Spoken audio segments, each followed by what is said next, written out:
Hello, my name is Brandon Davis, and I am the founder and executive curator for Culture Champion Creative, and now a graduate of the HBCU Executive Leadership Institute. And I wanted to make this video to share my experience in the Executive Leadership Institute and highlight how executive education could be beneficial to you. Now, for the HBCU ELI Executive Leadership Institute specifically is a premium training designed to train the next group of African American presidents and executives. And for anybody that's looking for that boost to get to the next step, I want to encourage you to invest in any form of executive education because it really helps. One of our sessions was with Kevin James, the new president of Morris Brown College, and the president that's been leading with, he's been calling the resurgence of the institution. And what was relevant for me is his experience about starting from scratch right down to laying the carpet at the school. And me hearing that perspective, hearing that grit, hearing just how he got through it all was really, number one, it was inspiring, but it helped because it kind of levels you out into thinking. It's like, okay, this is a person that's highly established, highly decorated, and they're bringing back this institution, and they have to deal with a lot of the things that it's not glamorous about the title, it's not glamorous about the chair. So it lets you know, number one, how do you get through the bad and the ugly, but also how do you inspire reverence and appreciation for the good. And I hope nobody minds me saying one thing that I definitely appreciated about this experience was, number one, these are people who sat in the chair. So these were all HBCU presidents. These are people who trained fellow HBCU presidents. My mentor is an HBCU president. Again, I hope they don't mind me saying, but they were very unapologetic. They told you exactly what you need to know. We all know that networking is a part of professionalism, but they told you what it's like to network across the aisle. And you want to get everything done possible to do justice not only to the legacy, but do justice to the young minds and to the charges that you have and that you're responsible for. And ultimately, one of possibly the best things about this experience and executive education in general is that you don't have to guess at it.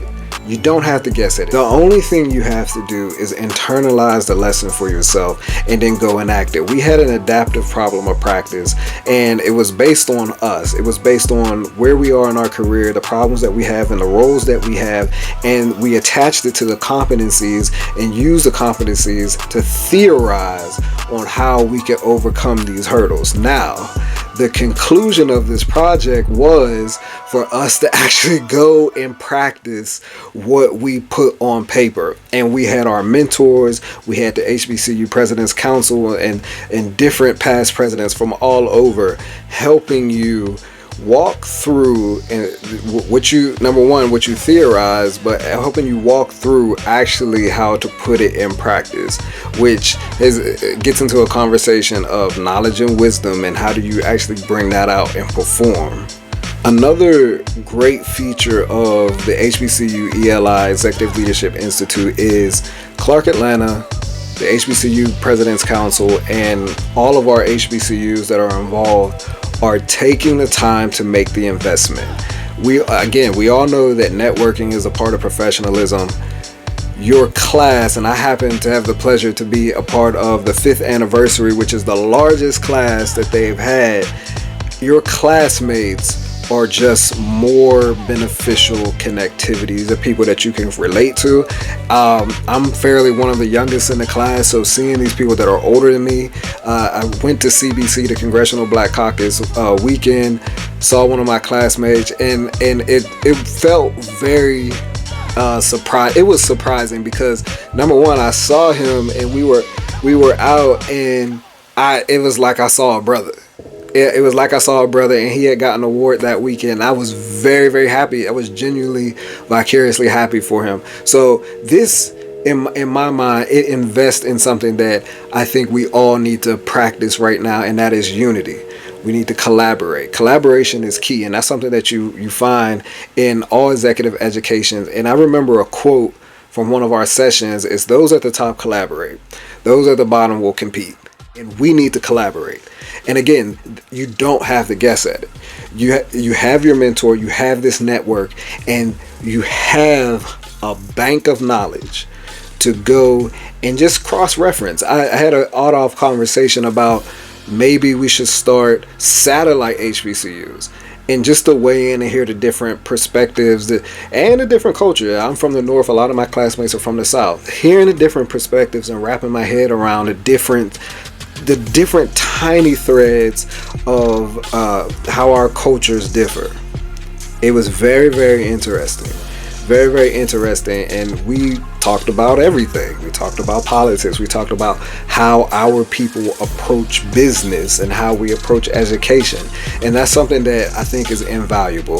So the network is pristine. Get into an executive education, because I believe for me and hopefully for anybody else, it fills in the gap.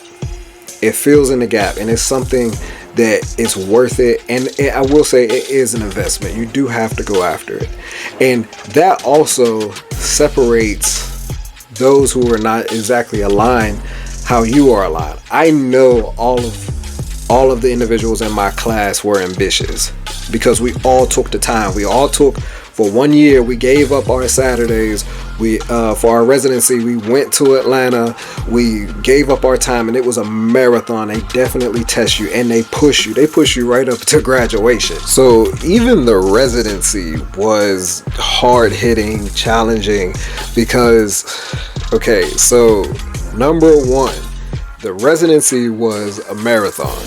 You're getting off the plane, you're getting to the hotel, you're not even checking in, but you have to get to the shuttle, which I missed, and I ran after the shuttle as it pulled off. And luckily there was a few of my classmates who also missed it. So number one, we bonded all over that, laughing, and it's like it takes you back to being an undergrad, running to get to class before the teacher locks. We know there's going to be some teacher that locks the door, and it just takes you all back, and we bonded over that moment. We even took an Uber together to campus so we could get there on time, because we had to do what we had to do. We had to find a way or make one. So we get there and we go through orientation. We have lunch. We're listening to all the welcomes and things. Okay, now you would think, all right, you get time to rest and you go back to your hotel. No, you're going to break up into your groups, and then you're going to present your adaptive problem of practice, which you have been working on, hopefully for the last 6 months. But in true college fashion, when I go and I'm trying to explain the nuance of being a college program that serves homeless foster care youth and just how unique that is, I run out of time. Disappointment. Luckily, my mentor was there. He pulled me out. He reassured me. He's like, number one, you have too much to get through in such a short amount of time. Cut the history, get to the meat and potatoes, use some smart brevity, get to the point.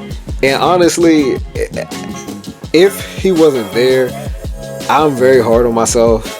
And to truthfully, even after we had that conversation, I was still hard on myself. I called my friends back home and I just kept telling everybody I ran out of time. I got to present at Clark Atlanta University and I ran out of time. But it was a learning lesson. And my classmates, one was my frat brother, was very, very supportive. I can't talk about just how genuine that lesson is outside of the books. How genuine that lesson is outside of the sessions, because it's that interpersonal learning. So even the residency was challenging, but the next day we were up and back at it at 7 a.m. We had sessions all the way up till 4 p.m. We had dinner, and then the next day was graduation.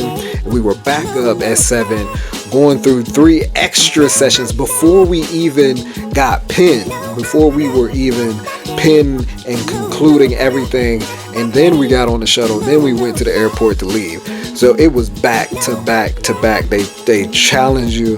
They want you to show up and perform. They invest in you and share that there's a real obligation that they have, because they want to serve and nurture you as a professional.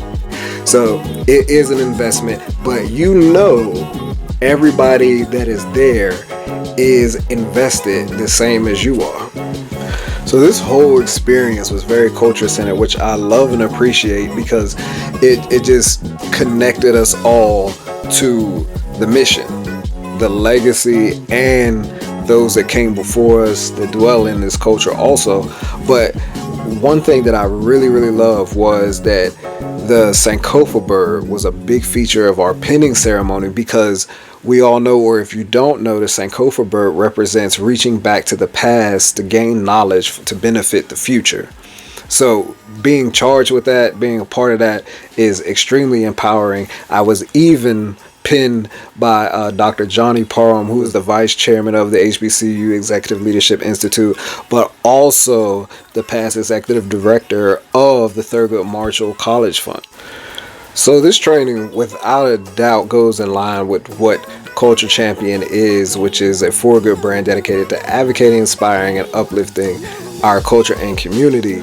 This training goes right along with that in future-proofing our organizations, our culture, and our community, as well as contributing and curating pristine experiences in this moment in time, which will ultimately push our culture forward. So all in all, I've absolutely loved this experience. I am proud to be an HBCU Executive Leadership graduate and HBCU Executive Leadership Community Fellow. And what I really do want to encourage is everybody, number one, take the time to invest in executive leadership. And if you are in our culture and you are aspiring to be an executive, if you are aspiring to lead an HBCU, then this Leadership Institute specifically caters to those endeavors, and I highly recommend it.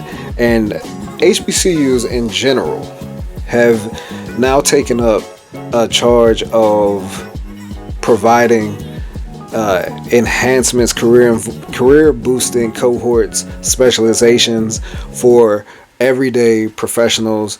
I use them in my personal life. I use them in my professional life. I use them to build Culture Champion.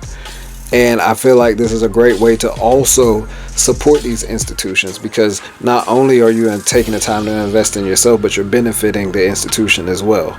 And there's no reason why we can't, as professionals, continue to grow even after undergrad or grad school, or wherever you stopped at in your collegiate career.